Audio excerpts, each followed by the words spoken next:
Hey everyone, Justin Holland here with the Mad Insurance Show, making a difference in insurance. We got another action-packed show for you this weekend, or you might be seeing us online or visiting us on the national podcast that's online as well. I'm pretty excited about today's show, everybody. Obviously, I'm going to yap a little bit about some industry topics that I think are important for the listeners to take heed, and some warnings out there as I do on every week. But the nonprofit segment that we've got on today is a good one, and I'm gonna introduce that gentleman here in just a minute. I'm gonna do a little bit of housekeeping regarding the show. I'm your host, Justin Holland. I've got an agency called Texas State Insurance Services and Palmetto Life Group. We created the Mad Insurance Show to just promote everything insurance out there. We talk about auto, home, health insurance, life insurance, long-term care, Social Security analysis, which is pretty boring stuff, but it's important. And we want to make sure that we just have a weekly show where we can plant our flag and just make sure we're educating the audience and you, the listeners, that could be scooting around San Antonio on this weekend while you're listening to the show. Just a couple things on Texas State Insurance Services: health insurance, employee benefits, Medicare, 210-880-5316. Palmetto Life Group, 877-357-5316. You can go to txstateinsurance.com or palmettolifegroup.com for the life insurance, auto, home, commercial lines, umbrella. We do it all there. And we've been actually having a lot of fun with that segment of the industry because we're saving quite a few people money on that. So reach out to us off of that. But with that out of the way, I got to plug the YouTube channel before we kick things off. Remember, this show airs on Saturday evenings at 7 o'clock on KTSA 550. But if you are just now listening to the show and you're like, hey, I'm not going to be able to hear the whole show, but I absolutely want to see this nonprofit guest, you can go to youtube.com/@MadInsuranceShow.com. I'm sorry, at Mad Insurance Show. That's our YouTube handle. Take a look at that, and we'd love to have you like, follow, and share. So I had to make sure we get the social media plug. So without further ado, I want to introduce a gentleman that has actually become a friend and love what they're doing, has a great story, has a pulse on, a growing nonprofit because, and we'll talk about this in a minute. The more y'all keep on stacking the deck on this as well with what y'all are doing. But he's got 30 years of executive leadership and experience. He's the chief executive officer of Morgan's Enterprises. Everybody knows Morgan's. I don't think. You got to be living on a rock if you're not familiar with Morgan's Wonderland and Gordon Hartman and what they've been doing here locally. But a couple other things before we dive into it with Brent Fields. They have a world-class service that they provide with Morgan's Wonderland and the other segments that we're going to discuss in here. If I'm not mistaken, they've got people from all over the world that have actually visited what they're doing here in San Antonio. It's put San Antonio on the map for a lot of things. Brent Fields, CEO of Morgan's, thank you so much for joining us. Hey, of course. Thanks for having me. I love the idea behind this show, so thanks for shining a light on some really important causes. Man, I'm so glad we have you on. I know we were trying to have you on a few weeks ago, and we're like, hey, schedule conflicts, and then we're like, hammer this out, and we locked it in. So it was meant to be for today. It was meant to be for today. The one thing that I want to dive into right off the bat is I like to ask our guests, Brent, personal background, little history on you, who we talking to. Yeah. So if you can give the audience just an idea on, hey, Brent Fields, you. Yeah, yeah, sure. Well, I always tell people when they ask for a bio, I said, I'm going to give you one, but it's going to be confusing and complicated, just for fair warning. If you look at my career path, it looks like a guy who can't decide what he wants to be when he grows up. And that used to bother me, thinking, man, every time an opportunity comes along, it's something I wasn't looking to do. It doesn't make sense. And yet every job I've had, I think I would say, has been exactly where I needed to be at that time and a great fit. So yeah, I've done everything from hospital administration. I've run research. I ran a counseling program. I was in the wellness business. I ran a social service nonprofit. None of those things were on my radar. They're just opportunities that sort of happen. And the common theme is I love leadership. I like running things. If I can do that with a mission that I care about and put together a team that I enjoy working with and respect, man, that's secret sauce for me. That's in it. Well, Yeah. let's do a follow-up on that. I Yeah. mean, obviously, what drew you or something that brought you to the Morgan's mission specifically? Because you're there now. You've definitely got some experience of other nonprofits in the industry. Is there something that you say that secret sauce? Is there something at Morgan's that just caught you? Well, there is, but I'll tell you, like so many other opportunities that became part of my history, this one didn't make sense at first. So I was living in Austin at the time. I was actually a lead candidate for about 2 or 3 other searches that I was super excited about. And stop me. I've told this story a lot. No, but, keep going. So my wife, who knows me better than anybody, one day said, "Did you get a reach out from such and such search firm?" And I said, "I sure did. How'd you know that?" She goes, "I saw the packet on the nightstand." And I said, "Well, okay, nosy. She goes, "Did you meet with them?" And I said, "No, I didn't respond." And she said, "Why not?" And I said, "Well, it's in San Antonio. Love San Antonio, but my wife's whole family is in Austin. Yeah. We had lived there for 10 or 15 years. Our daughter, who I'm sure we'll talk about at some point, her entire medical network was there." And I said, "Babe, I'm no dummy. I'm not messing with that." And I said, "And lastly, it's Morgan's, and I love what they do, but I don't have any desire to run a theme park." And she, this is my version. She'll probably tell a different version, but she said, "Well, I think you should take a look at the packet because I did. And I know you better than anybody, and you were born for that job. It's not just a theme park. They're doing a bunch of stuff, and they're looking for an executive that can take it to new heights. 2, all the things they're doing would make a difference in our daughter's life." And then she said, 3, we've followed each other's career 100 times, but this is probably the only thing that's ever come your way that gets me excited. And I said, "Well, cool is that? sleep on it for 24 hours.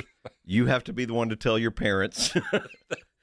And the rest is history. But yeah, otherwise, matter of fact, when that search firm called me, they said, "I hope 13's our lucky number." And I said, "What are you talking about?" She goes, "This is the 13th job I've called you about, and you never, Wow. follow through on it, and you need to listen to this one." So yeah. Well, I'm glad that we had Barney Fife investigating the nightstand because it's definitely worked out. Yeah. And you've done a lot to impact the organization. I love that story. Let's keep on going. What does the day-to-day look like for Brent Fields over at Morgan's? I'm curious. You've got you're overseeing multiple entities, 3 management companies, 8 distinct businesses, kind of all at once. Mm-hmm. That's a lot. You got It's a a lot lot. going on, and you'll actually reply to me just as late as I send you emails and stuff too. So I'm in good company with that. It is a lot, and I think that's part of what drew me there. I'll go back to my first story when this search firm was talking to me. They literally said, "What the heck are you looking for? Everything we brought to you, you've not." And I said, "You know what? I don't know, but I'll know it when I see it." And she said, "Well, what do you think it'll look like?" And I said, "I'll tell you what I think it'll look like. It's got to be something big. It's got to be complicated. It needs to be moving and growing." Because I tend to get bored after about 2 or 3 years in a job, and I need to go somewhere that's going to not get boring in a few years. Yeah. And boy, did I latch on to the right gig? Because when you say what's a typical day like, which day are we talking about? No day's the same. Yeah. And I often tell people, and they say, "What's it like to work with a visionary, entrepreneur, Gordon Hartman?" I said, "Well, he thinks big, he moves fast, and he likes to see things get done." And so I love being part of that comet, but it is a heck of a ride if you're not buckled up and ready. I can imagine, and I got a follow up to that as well. Can you give us kind of a leadership philosophy? Because obviously you like the hard stuff, you like the complexity, you're in it.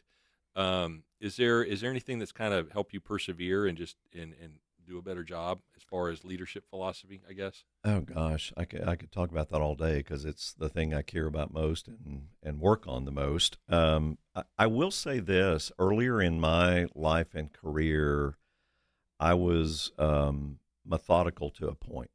Like when a problem or a situation approached me, boy, I wanted to hunker down, analyze it to death, figure it out, take a poll of 50 people and then make a decision. When you're a CEO, particularly one where you're running multiple entities that are fast moving, growing, you don't have time to overthink everything. So I think one of the skills that I've developed that has served me well is the ability to very quickly assess a situation, call on subject matter experts quickly as needed, and then decisively make a decision, move forward, and own it. And when you do that, guess what? There's nothing perfect about it. Yeah. It's flawed. It gets messy. Sometimes it doesn't work. But you can't afford to have hundreds of people saying, well, Brent said he'll get back to us in a couple of days. Yeah. With the multiple agencies and the demographic that you've got, that makes total sense off of that. Okay, cool. That kind of gives us an idea of you as what you're running over there, a little background, which I think is so important for our audience. Everybody, if you're just tuning in, we got the Mad Insurance Show. This is our nonprofit segment. And I've got Brent Fields, CEO of Morgan's, and we are diving into that organization. I say we talk about the enterprise, the mission. Sure. So most people in San Antonio know Morgan's Wonderland. Mm-hmm. Okay, I mean, most of us drive by it or see it. You have done a great job of letting us know the awareness off of that. That's a theme park, but Morgan's is actually a much larger enterprise, which you reminded me about when we did some notes on the show. Can we help the listeners understand the full picture, the 8 businesses or 7 businesses, and the mission? Let's dive into that. Sure. Yeah, it goes back 17 years, and it started with what everybody knows best, that amazing, iconic theme park. Just that theme park alone has seen guests from all 50 states, 120 plus countries. It's quite a thing. And the short story is, it's hot in Texas, and a lot of people are saying, man, the theme park's great, but a little water would be helpful. So then Inspiration Island came along, our water park, which is still expanding. And then there were folks who said, I'm an athlete. I like to get outdoors. I like to play, basketball, tennis, whatever, but I use a wheelchair. And so that's when the sports complex came along. And then when I came, we've launched 5 businesses since in the 5 years I've been here. The camp had just been built, but wasn't like fully in its first year yet. Okay. So in my 5 years, when I got here, there was the theme park, the water park, sort of the beginnings of the sports complex.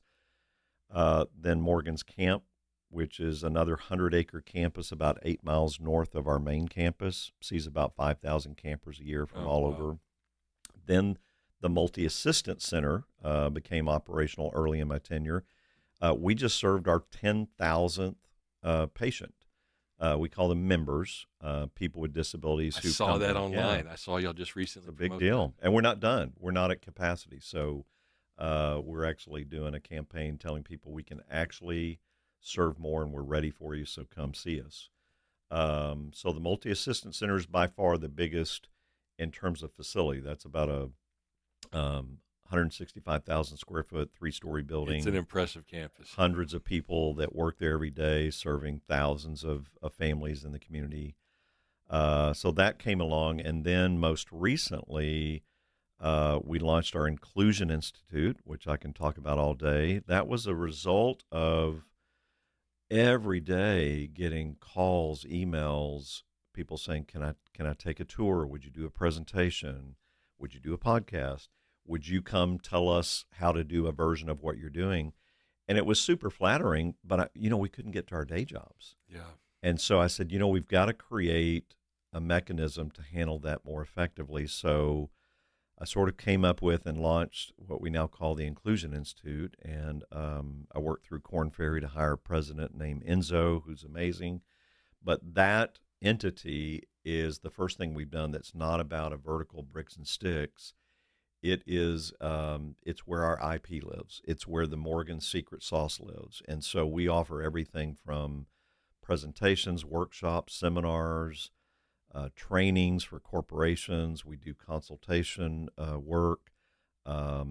And our clients right now range anywhere from theme parks around the world, airports, hair salons. I'm super proud. One of our most recent clients is the Las Vegas Raiders. Really? We were there for 2 days recently, training all of their leadership on inclusion. Okay. So it's all these organizations who say, we care about accessibility and inclusion, but it's not our forte. And so we work up a proposal, and they hire us to come in and either train them, assess built environments, problem solve on a pain point. I really think, Justin, of all the things we do, that is what makes us a global influencer. For all those folks who don't live in San Antonio, who can't come to our campus, but they're curious, they're interested in showing up differently for the disability community, that institute becomes the vehicle for making that happen. Y'all are obvious. I had no idea that y'all had that, and I'm sure I've seen it promoted online. But that's huge. Yeah. I mean, so many people don't know where to start.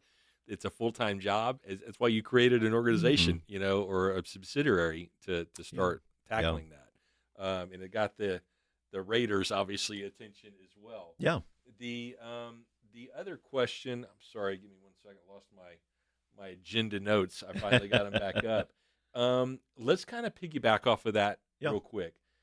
Gordon Hartman's original vision for his daughters, Morgan's, to grow is what is now a 200-acre inclusion campus, which you've mentioned already. It's a global model with guests of 123 countries.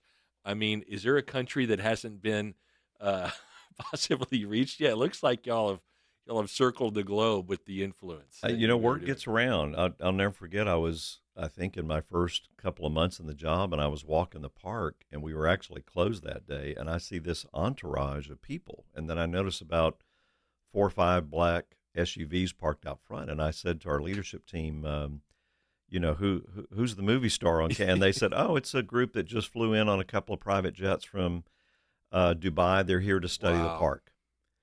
And that was also the first time I was like, hey, I think we're onto something here. This is not just a destination for the consumer, but it's a destination for those who we're on their radar as a best in class, a thought leader, and they're coming to us to learn how to do some version of that. And so some of those visits are people saying, hey, can we come and spend a day on your property and pick your brain about some things? I love that. And listen, I brought this up on the show a few times. United States of America, most successful, wealthiest country on the planet. We've got our problems, make no mistake of that. But what's helped me in the insurance world is I've got clients from all over the planet, and the stories I hear, and it's a lot of them are sobering visits on what it took to get here, have access to what we have access to. And it's not just the land of opportunity and you can work hard and build something, but it's the goodwill. It's like what y'all are doing, that you've got people from Dubai coming in, flying in and say, hey, what's all the fuss about? That's pretty cool. Yeah. Y'all should be proud of that. Walk us through the 8 businesses. I've got Wonderland, sports, the Mac Center. Yep. I drove by the hotel. Yep. Wound care. You just brought up the All Inclusion Institute. Can we kind of dive into a little bit more of that? It looks like nearly 4 million guests from 50 states, 123 countries. I keep on repeating that. Yep. Can we just get another scope of the organizations? Yeah, I think, one way to describe it geographically is we call it our inclusion campus, and that's a space that a lot of people in town will know as the former Longhorn Quarry. So on that campus... Is that what that was called? Yeah, it was the Longhorn Quarry years ago, and you'll see evidence of it if you drive around there and know, kind of how that works. I knew it was a quarry, but I didn't realize it had a name. The stacks are still there. Oh, yeah, they are. So on that campus, we have... all of our businesses except the camp. The camp, as I said, is about 8 miles north. It's 100 acres of some of the most beautiful property you ever see. It looks like you're out in the hill country, but you're literally adjacent to the JW Marriott, and we're shagging balls for TPC all the time. So what's cool about that is you have campers coming from all over the world, but they're just 15 minutes from the airport. A lot of these camps are way out in the boonies, Oh, yeah. and that presents some logistical challenges. So the camp, a lot of people don't know about, one, because it's on a separate space, but also because a lot of the people coming there are medically complex. They have vulnerabilities, and we treat that as sacred ground. So you can't even get on that property without going through 3 security gates, a background check, and surveillance. And that is Wow. very intentional, because when folks come to that camp, we promise them a safe environment, a secure environment, and so it's one of our best kept gems, because it's not a place you can just show up and tour, but it's also the reason we hold our annual visionary celebration. We're about 700-800 guests gather, and we share with them what we're doing. As a matter of fact, this year at that event on September 19th, we're honoring a little known young man named Henry Cisnero. I don't know. Got a few buildings. Yeah, so that's the camp, and then 3 things that were launched this year that are kind of unique, and it is the hotel, Morgan Sports, and Wonder Care, which I'll explain what that is. These are 3 businesses that launched this year, but they're also 3 businesses where we came up with the idea, we designed it, we built it, we own it, but we worked on, it's probably one of my proudest achievements since I've been here. I went and found and negotiated agreements with 3 management companies who will run those 3 businesses for us. So in the case of Wonder Care, which is a pediatric daycare for medically fragile and complex folks, I went and found somebody who is serving about 40,000 medically complex patients around the country. Oh, wow. They already run more than a dozen of these facilities around the country. We aligned on values and business strategy, and the systems in place. Yeah, they have all the things that are necessary for that to be an operational, well-oiled machine. But then you add to it, it's on our campus with our brand. It's a perfect match. They're in the process of getting their license now, and they'll be fully functional soon. The sports, we already had a sports complex. We're now building a fitness center. So Morgan Sports it consists of 2 assets: a sports complex that has an enclosed gymnasium, pickleball, tennis, baseball. We do power soccer. The fitness center will be a full-blown fitness center, but reached out to the YMCA of Bexar County, and similarly, they're the best at what they do, in my opinion. We have similar values. They care about everybody. So I worked on an agreement, and they will run that business for us. It will open in January, and even though it's branded as Morgan Sports, we own it. Operationally, it will be a YMCA branch. Okay, very cool. And I just think a match made in heaven, and we're going to literally redefine what fitness and health and wellness look like in this country for those who have a disability. Then the hotel. But wait, there's more. Oh, there's more. Yeah. So the hotel, as you've probably seen going up. I did. It's just last weekend I drove by it. On track for completion. I think in December, we chose to go the independent route. So we designed it, we built it, we own it. I went and found what I think is one of the best hotel management companies in the country. They're based out of Houston. They're amazing. We have a contract. They will run that for us operationally. So when you go in, all you'll see is Morgan's Hotel, but that general manager who's been hired, their director of sales, their staff, will be on that company's payroll. So again, these are 3 things we've never done, where we said, what is a pain point we need to address and do it the way we do best, but let's go find the right operational partner to run it for us. And that's a new, so of those 7 entities, now 3 of them will be run by other groups. This just popped in my head as we're diving into this part of the discussion. Y'all being able to build the hotel from the ground up, it's not like you're taking over a hotel and Right. trying to modify it. You're able to build this with everything you all have in Yep. mind from the theme parks. I'm sure that helps. It Uh, does. It makes it difficult and complicated, yeah, but it's the only way we know to get it right. And I'll give you an example. That hotel could have been finished probably by September. Part of what has created that delay is not our construction team but we chose to, I can't remember when it was, a month or two ago, create a couple of model rooms. okay. And we brought in our Inclusion Institute as a thought leader and said, help us look at these model rooms and figure out what are we getting right, what are we missing. They facilitated a focus group that represented a nice, diverse spectrum of people with different disabilities, different lived experiences. And we brought them in and we analyzed everything about that room: the lighting, the color, the texture, the furniture, the smart technology that's there.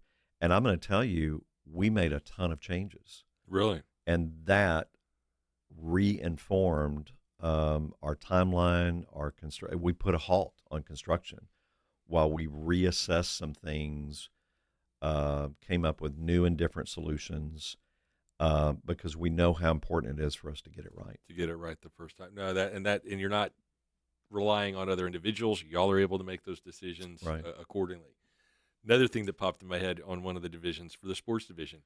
What sports? I think you said basketball. I mean, is there going to be a baseball arena? Is there going to Yeah. be? I mean, So, what type of sports will be you know, out in like there? like so many, if not all of our ventures, it started with a pain point. People in the community saying, I love sports, but I have a disability, and there's not many places or any places where I can be supported in the right ways and have the right built environment that accommodates my needs.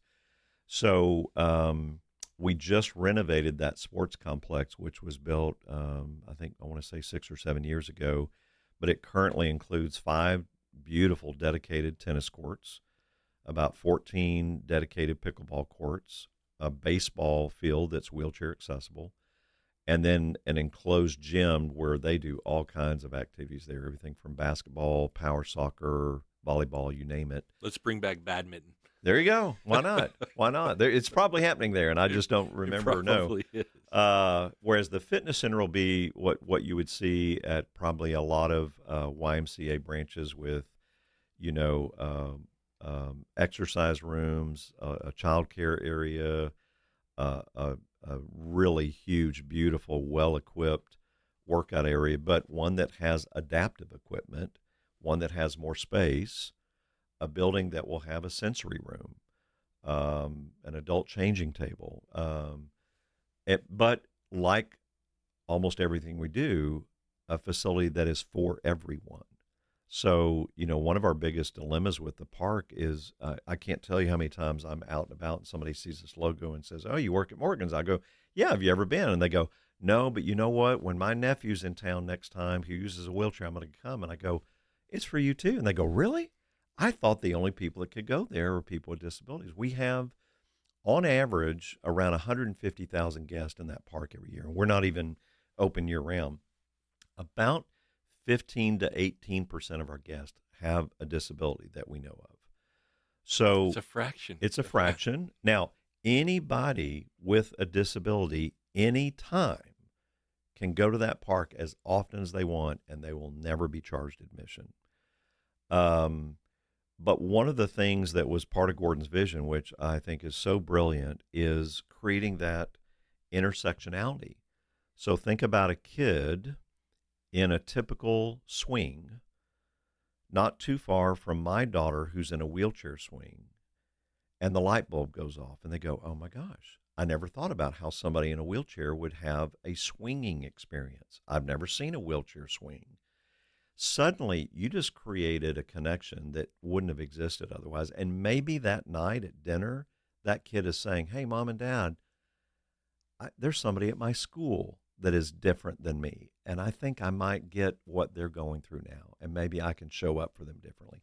It's that connection is the Oh, yeah. Morgan's magic, not just providing spaces and places where my daughter can participate and feel like she belongs, but where where everybody can gather and where there's this coming together and awareness that we so desperately need right now. You mentioned, the fact that it's open to everybody. I didn't realize that. Yeah, Sam, who you met a minute ago, mentioned he's like, yeah, we went over there with our family. It was great, yeah, And he goes, listen, they have stuff in place over there, safety measures, and just to make it a safe environment for kids that are overlooked at other yeah, theme yeah, parks as well. And I was like, wow, I didn't even think of that. So that's huge. I yeah, mean, and you're making those opportunities for those kids that just aren't exposed to that situation. right. I mean, listen, I grew up as a kid. I got bullied, and we can be cruel.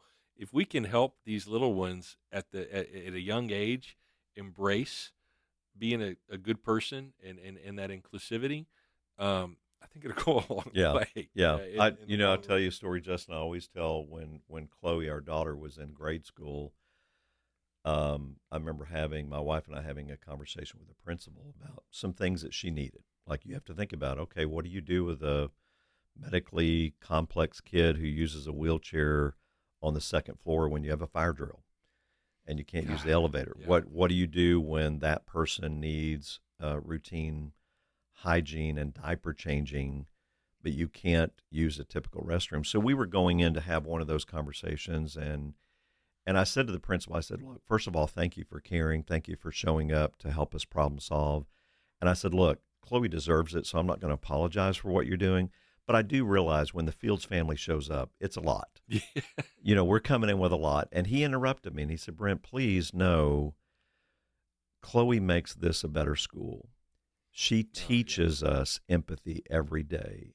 And our kids, just because they know Chloe and they interact with her, they will graduate from here with bigger hearts.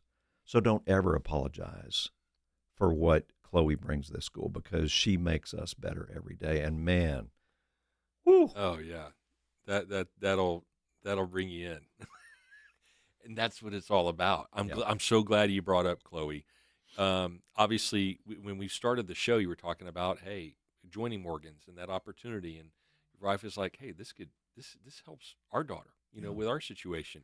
Do you want to go a little bit of detail? Because I think people just don't know unless you've yeah. really, had to take care of a loved one with a special needs or situation like that. Are you cool diving into that a little bit? I am, Justin. It's funny that you ask because I'll be honest with you. I grew up, my dad, mom were pretty private. We didn't talk about things, publicly.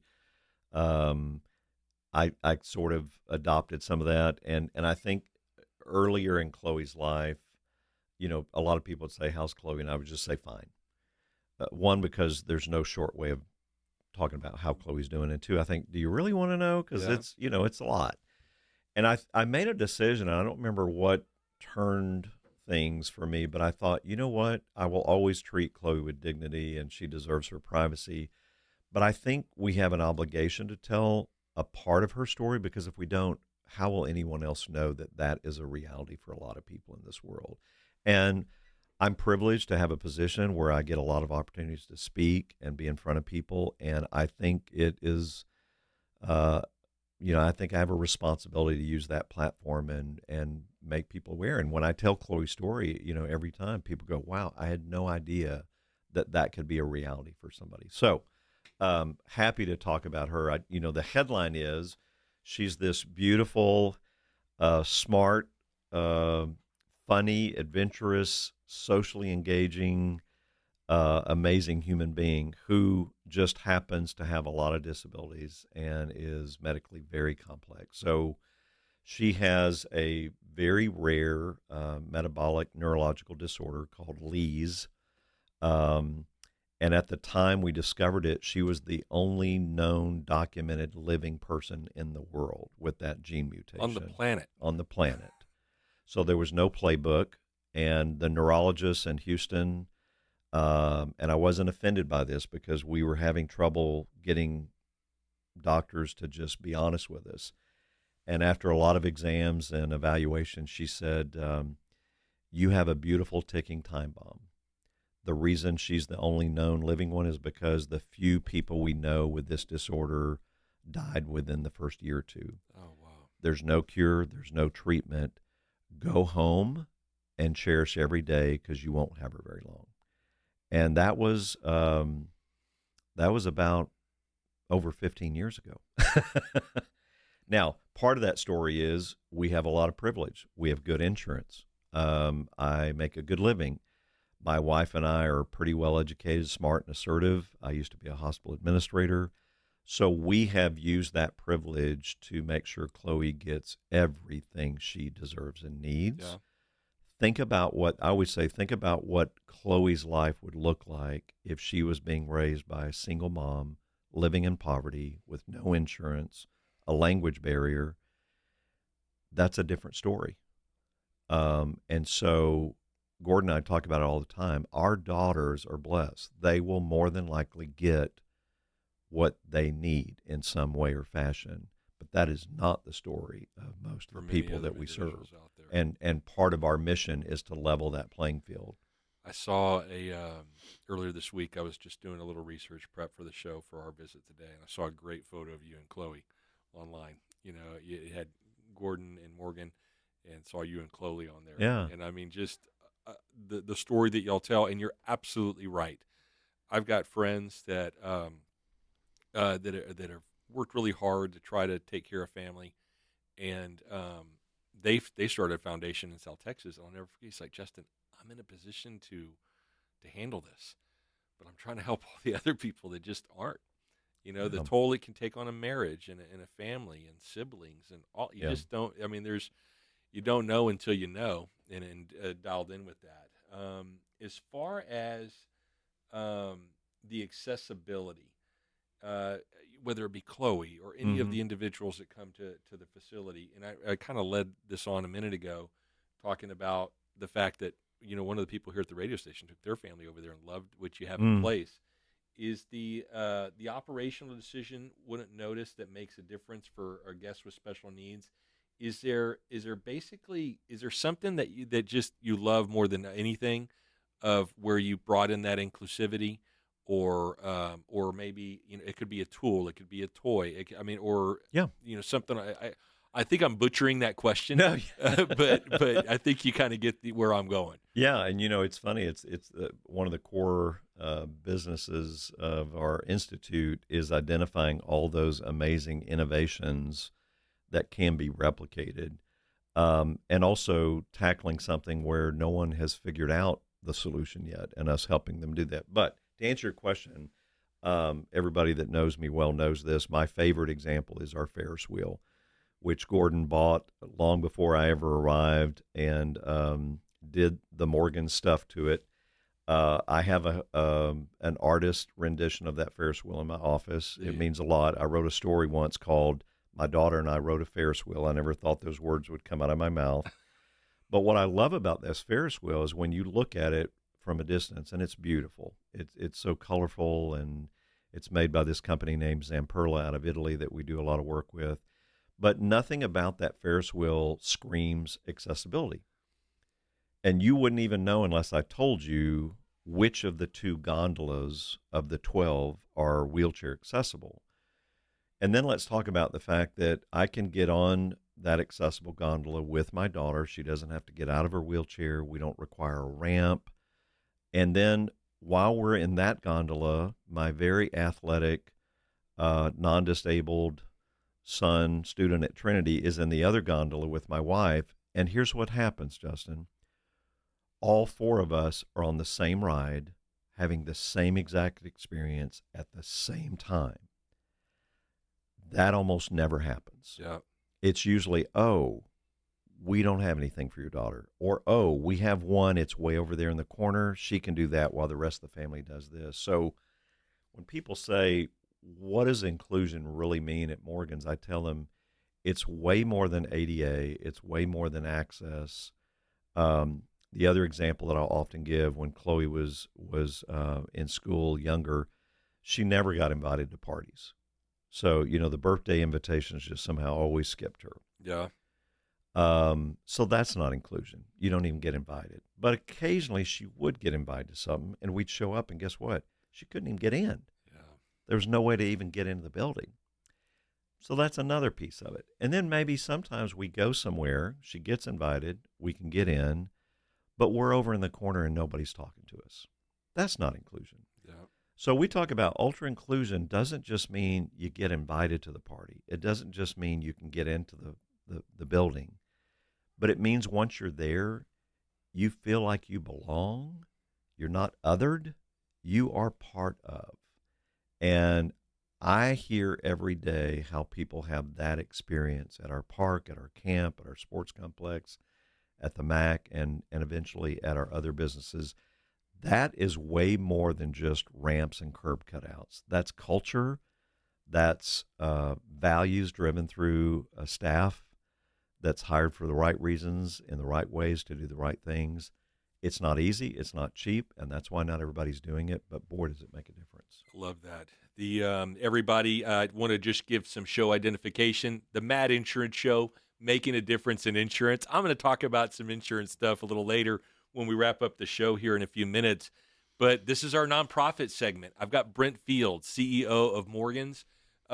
Man, we're covering a lot. So if you're just listening to the show or catching one of our clips, go to the show website or our YouTube channel to check out everything that we're talking about as Morgan's.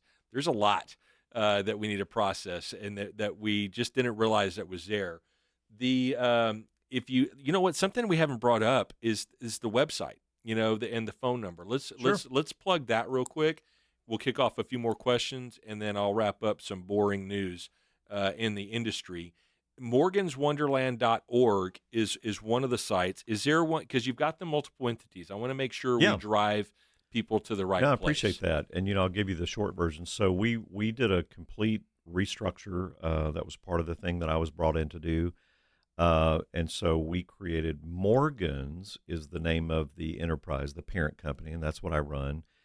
Under that are 8 different businesses. So Morgans.org is the main website. Okay. And once you get there, you can peel off in whatever direction you want. You can do a deep dive on the park, on the hotel, on sports, on WonderCare, et cetera. I'm pulling it up here on the computer. You have everything sectioned out off of that. Yeah. So that I always tell people that's a good place to start, get an overview. It's funny when people call and say, "Hey, I want a tour of Morgan's." I go, "Well, which of you want the salon? You want the surgery center? You want the riding stables at camp?" Like when you say I want a tour of Morgan's, that can mean about 1,000 different things. Oh, Brent, you got all the photos on here. It shows the entities. Yeah. So everybody listening, the nonprofit segment today is with Morgan's Wonderland, Inspiration Island, Morgan Sports. I'm looking at the litany of organizations that we have under the Morgan's entity.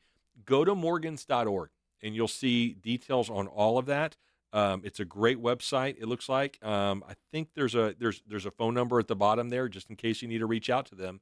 830-283-8900 is the number there.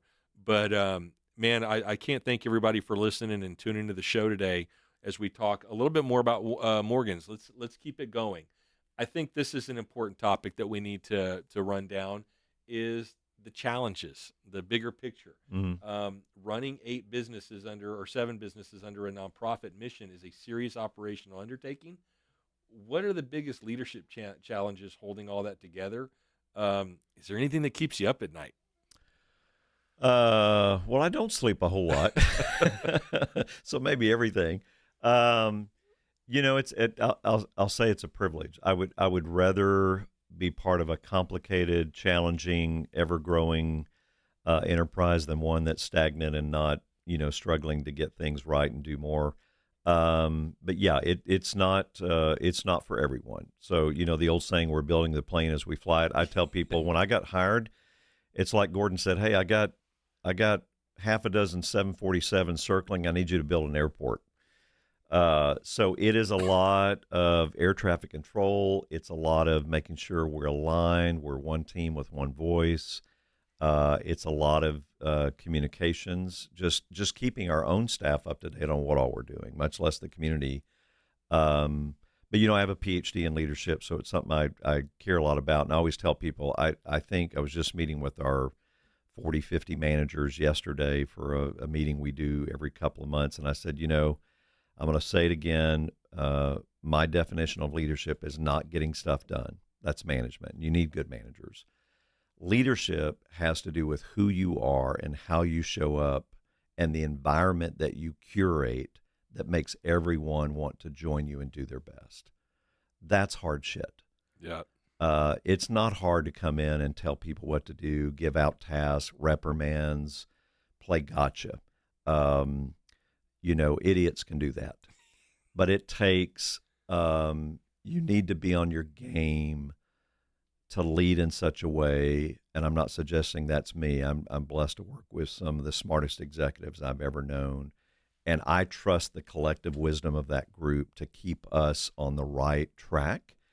And probably the smartest thing I do is listen to them and learn from them and support them being the amazing leaders that they are. I love it. Yeah. And correct me if I'm wrong. I mean, with over 200 million in assets, it's a pretty large scale enterprise and growing. I growing. tell people whatever stat you're reading, it was accurate maybe a few weeks ago, but not today. Ago. Yeah. So that obviously has changed just since pulling this up. What does it look like? The admissions, philanthropy, the corporate partnerships. Getting that community support involved as well. Basically, kind of dial in is. What keeps the lights on? What keeps that running? Yeah. Great question. Because I always tell people we are, technically a nonprofit. We're a 501c3. I run it like a business unapologetically. I just think I want profit, but profit with a purpose. And that profit goes back into the organization. So we're never not expanding, repairing, replacing, launching. So I can't afford to just cover the light bill. I've got to have money to take care of that pump at Inspiration Island that's going to go out tomorrow, or that new initiative that we want to launch that's not going to make money for a few years, but it's important. So I love that our financial portfolio is a diverse one that includes capital campaigns to make sure that all of those assets are debt-free, which they still are, and I'm super proud of. So we don't have to spend a lot of our time, effort, and resources on debt reduction. So almost everything we do has a fee-for-service component. We charge for things. More times than not, it is below market average. And then we have a philanthropic arm. So we have, depending on the structure, 4 to 6 people who do full-time fundraising.